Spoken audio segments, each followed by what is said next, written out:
Egypt's history is one of the oldest and most fascinating in the world. It began more than 5,000 years ago, along the fertile banks of the Nile River. The Nile shaped Egypt's early life, as it provided water, transportation, and rich soil for farming. People started to settle along its banks and gradually formed small communities that would grow into powerful kingdoms.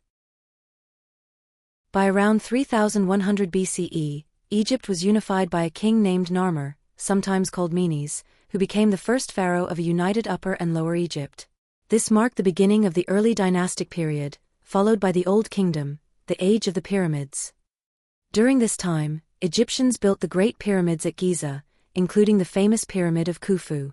The pharaoh was seen as a god-king, and society was highly organized with skilled artisans, architects, and farmers. After the Old Kingdom collapsed due to drought and political unrest, the Middle Kingdom emerged around 2050 BCE. It was a time of stability and renewed cultural development. Pharaohs expanded Egypt's borders and promoted art, literature, and building projects. But this peace didn't last forever. The Second Intermediate Period brought foreign rulers known as the Hyksos, who took control of parts of Egypt. Eventually, native Egyptian rulers pushed them out and established the new kingdom around 1550 BCE. This was the Golden Age of Egypt. Great pharaohs like Hatshepsut, a female ruler, Thutmose III, Akhenaten, and Ramses II led Egypt to military victories, trade expansion, and monumental construction. This period saw the construction of temples like Karnak and Abu Simbel and the religious revolution of Akhenaten, who promoted the worship of one god, Aten. However, after his death, traditional beliefs were restored. One of the most famous figures of this time was the boy king Tutankhamun, whose nearly intact tomb was discovered in 1922, capturing the world's imagination. Despite Egypt's power, by 1070 BCE, the kingdom began to weaken due to internal conflicts and foreign invasions. Over time, Egypt was ruled by many outsiders: Libyans, Nubians, Assyrians, and Persians. In 332 BCE, Alexander the Great conquered Egypt, founding the Hellenistic era. After his death, his general Ptolemy became ruler and started the Ptolemaic dynasty, which lasted for nearly 300 years. The most famous member of this dynasty was Queen Cleopatra VII. She tried to protect Egypt's independence through alliances with Roman leaders like Julius Caesar and Mark Antony, but after their defeat, Egypt became a province of the Roman Empire in 30 BCE. Under Roman and later Byzantine rule, Egypt remained important but lost its political independence. In the 7th century CE, Arab Muslim armies conquered Egypt. Islam spread rapidly, and Arabic became the main language.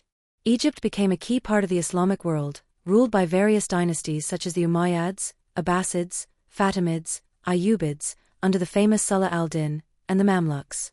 In 1517, the Ottoman Empire took control, and Egypt remained under Ottoman rule for centuries. However, local leaders like Muhammad Ali Pasha in the 19th century gained semi-independence and modernized the country. He reformed the army, built schools, and improved agriculture. His dynasty ruled Egypt until the 1952 revolution. During the 19th and early 20th centuries, European powers, especially Britain, took increasing control over Egypt, mainly because of its strategic location and the Suez Canal. Though Egypt remained officially part of the Ottoman Empire until World War I, the British exercised real power. In 1922, Egypt gained partial independence from Britain, becoming a monarchy under King Fuad I and later King Farouk. However, true independence was limited, and dissatisfaction grew. In 1952, a group of army officers known as the Free Officers, led by Gamal Abdel Nasser, overthrew the monarchy and established a republic. Nasser became a national hero, especially after nationalizing the Suez Canal in 1956 and resisting foreign intervention. He promoted Arab unity, land reforms, and industrialization. After Nasser died in 1970, Anwar Sadat became president. He shifted Egypt's direction toward the west, signed a peace treaty with Israel in 1979, the first Arab country to do so, and was assassinated in 1981. His successor, Hosni Mubarak, ruled for nearly 30 years. His regime was marked by stability but also growing frustration over corruption and lack of freedom. In 2011, during the Arab Spring, massive protests led to his resignation. Egypt went through political unrest and leadership changes, including the brief presidency of Mohamed Morsi and the rise of Abdel Fattah el-Sisi, who became president in 2014. Exploring the wonders of ancient Egypt shows us a land full of great ideas, rich culture, and powerful history. Even after thousands of years, the treasures of ancient Egypt continue to fascinate and inspire us. Today, Egypt is a modern country with a deep historical legacy. Its ancient monuments, like the pyramids, the Sphinx, and the temples of Luxor, continue to awe the world.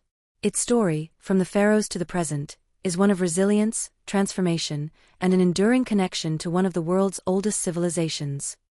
Most Egyptians were farmers. They lived in mud brick houses, worked on the land, and grew wheat, barley, and vegetables.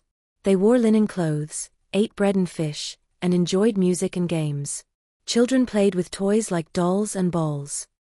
The country endured foreign invasions by the Hyksos, Persians, Greeks, and Romans. Islam arrived in the 7th century, shaping Egypt's language, culture, and religion. Later, it came under Ottoman and then British control, before gaining partial independence in 1922.